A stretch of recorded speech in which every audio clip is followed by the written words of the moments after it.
Hallo ihr lieben Kreativen, willkommen auf meinem Kanal Mellies Moments, willkommen in meiner kreativen Welt.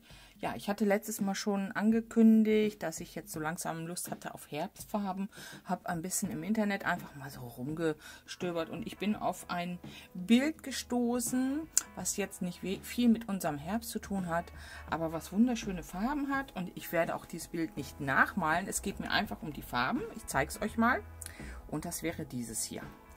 Und ja, in den Farbtönen, das gefällt mir super gut. Wer mich kennt, der weiß, ich mag diese Orange, Lila, Magenta Töne und. Und ich werde jetzt hier einfach mal diese Farben nutzen, um mich daran entlanghangeln und auch eine Art Landschaftsbild machen. Aber ja, ein bisschen kombiniert, wie immer, mit ein bisschen Dudeln und. Und ja, ich fange jetzt einfach mal an. So, ich hatte mir hier das Ganze ein bisschen vorskizziert. Jetzt fange ich an mit der ersten Fläche, mache mir die ein wenig nass, damit die Farbe dann auch ordentlich und schön läuft, und arbeite mich jetzt von oben nach unten. Arbeite nicht alle Flächen in einem natürlich, das würde ineinander laufen, sondern Feld für Feld. Ja, und jetzt fange ich einfach an mit den unterschiedlichsten Gelbtönen, gehe hier in Richtung Orange rein und mache meinen Himmel. Ich nehme nachher auch noch mal wieder ein bisschen Farbe raus mit einem Küchentuch. Also da könnt ihr euch ausprobieren, wie das am besten funktioniert. Und ja, die Farben sind alle von Victoria, von VH Aquarell, wie immer. Die nehme ich ja sehr gerne. Auch verlinke ich euch auch die unten unter der Videobeschreibung. Und ja, ich kann euch jetzt nur den Tipp geben, fangt nicht gleich zu dunkel an. Ne? Hell kann man immer noch ein bisschen übermalen, und von daher, ja, probiert euch aus mit diesen Farbverläufen. Das macht richtig Spaß. Ihr seht das hier. Ich fange auch an, erstmal ein bisschen heller, ziehe die Farben immer wieder ineinander, versuche, dass es feucht bleibt, und dann ergibt sich auch ein schöner Himmel, der richtig schön nach Sonnenglut aussieht.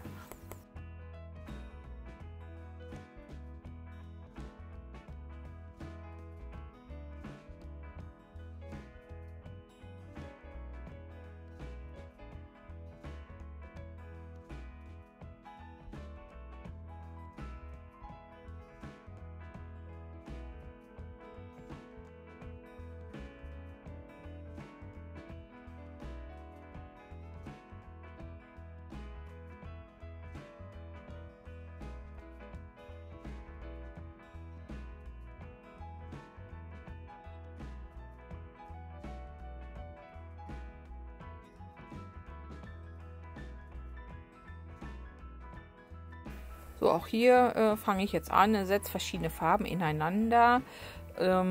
Es gibt Aquarellmaler, die sagen, man mischt nicht auf dem Papier. Okay, ich mische gerne auch mal die Farben auf dem Papier noch oder setze andere Farbtöne hinein. Das muss jeder für sich entscheiden, wie er damit klarkommt. Ne? Ihr seht das hier, packe ich jetzt einfach nochmal wieder andere Farben rein. Ich verziehe mir die so, bis es mir dann mit dem Farbton gefällt. Und ja, andere sagen, man macht das nicht, man nimmt die Farben, man mischt die auf den Teller, macht sich das dann so fertig. Aber das bleibt jedem selber überlassen. So, jetzt fange ich hier an, nehme das mittlere Feld, die anderen zwei trocknen in der Zeit, setze mir hier die Farben hinein und arbeite mich dann so Feld für Feld voran.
So, hier ist jetzt ein gutes Beispiel. Da war mir das ein bisschen zu dunkel geworden. Ich setze einfach noch mal ein bisschen Wasser rein. Ich nehme Farbe wieder raus.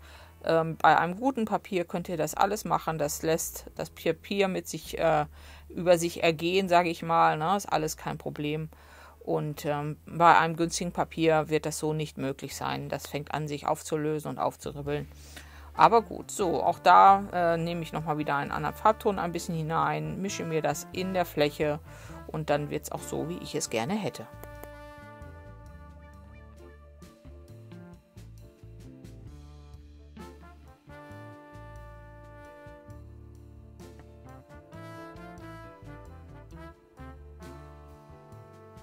Mir war gerade dann doch der Teil hier noch ein bisschen zu hell und ich packe jetzt hier einfach nochmal auf dieses Pink ein bisschen Grün drauf.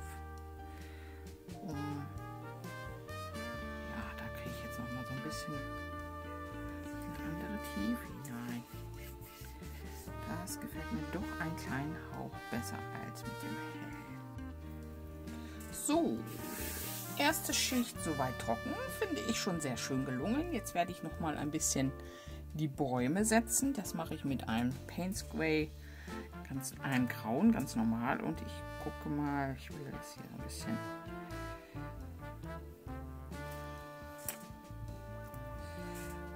vielleicht doch einen Hauch länglicher machen, als ich es vorher gedacht habe.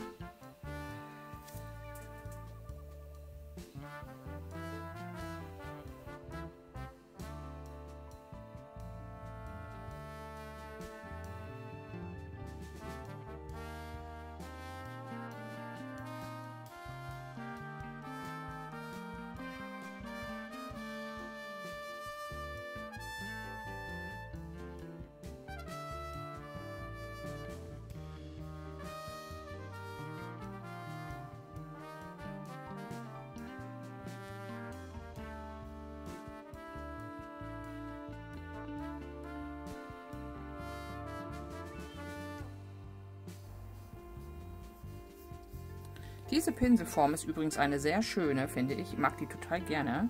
Die ist so ein bisschen flach von der einen Seite und dreieckig von der anderen Seite so abgerundet.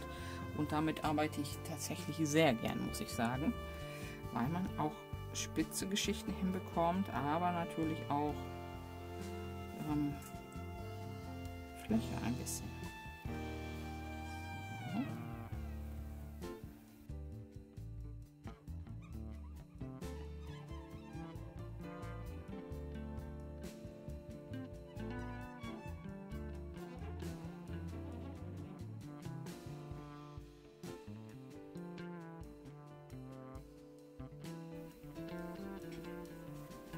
Ja, okay. Erstmal so weit. Ich das mal wieder trocknen. Gucken wir mal weiter gleich. So, während das trocknet, habe ich mein Bild gedreht, damit ich hier nicht in die Farben wische und werde mich jetzt mal hier an meine Sonne machen.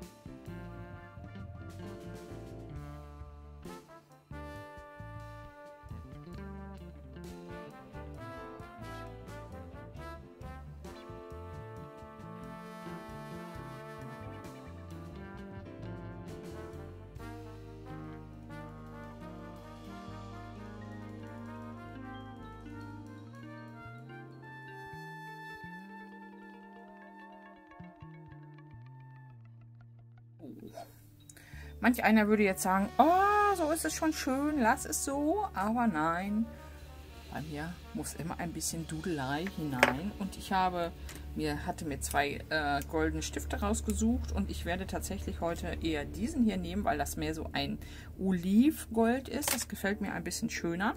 Und ich werde jetzt noch so ein paar Flächen mit Dudelei versehen. Und habe dafür mal wieder hier meine Karten auch zur Hand genommen. Wer das nicht kennt, ich verlinke das unten im Video. Das ist so eine Mustersammlung, ne? Die habe ich mal gemacht und da sind richtig schöne Sachen dabei. Und daraus werde ich jetzt einfach mal so ein paar Dinge benutzen, verarbeiten, je nachdem. Mal gucken, was mir da so in den Sinn kommt. Das finde ich schon sehr schön hier, muss ich sagen. Da mache ich vielleicht auch mal irgendwie sowas in so ein Feld hinein. Fände ich auch schon ganz nett. Ja, und das ist so der nächste Schritt jetzt. Ich fange mal an mit dem Dudeln. Und ich glaube tatsächlich, finde das da ganz schön, was ich da eben hatte. Ich setze hier mal in dieses Feld so ein paar Wellen rein.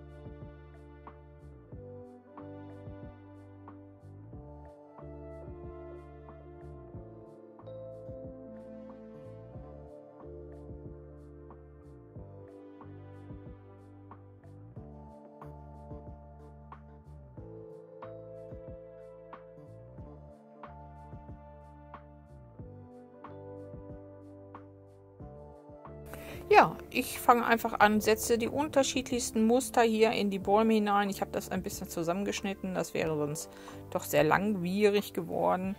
Da könnt ihr euch austoben, ne? Wenn ihr Vorlieben habt für Kreise und Pünktchen, macht ihr nur Kreise und Pünktchen. Und bei mir ist es immer ziemlich gemischt.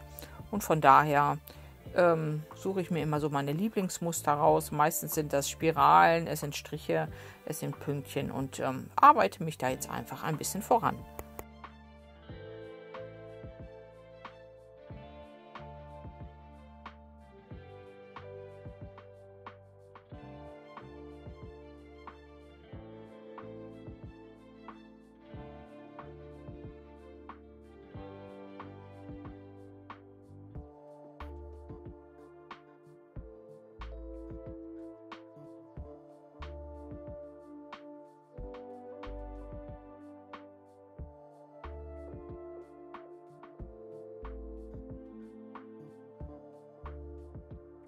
Ja, und dann war ich so weit durch und es hat mir irgendwie immer noch was gefehlt. Es hat nicht Bam gemacht, wenn ich auf dieses Bild geguckt habe. Und dann dachte ich mir, okay, da muss noch Gold rein. Und jetzt setze ich hier so ein paar, es sind keine runden Punkte, es sind so Felsenstrukturen, solche Schwärme nochmal in das Bild. Und das macht es für mich nachher so richtig, richtig cool. Ich mag das total gerne.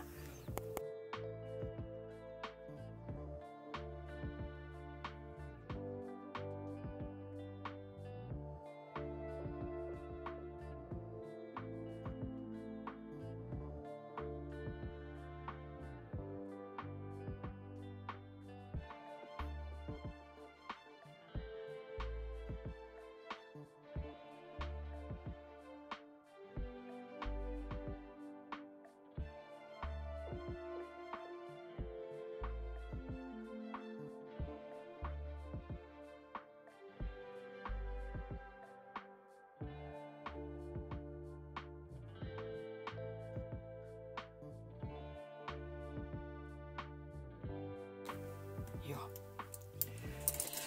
Sehr schön. Ich lasse es jetzt erstmal trocknen. Oh, dieses Gold, ne? Also dieses hier, das macht sich jetzt richtig geil, finde ich.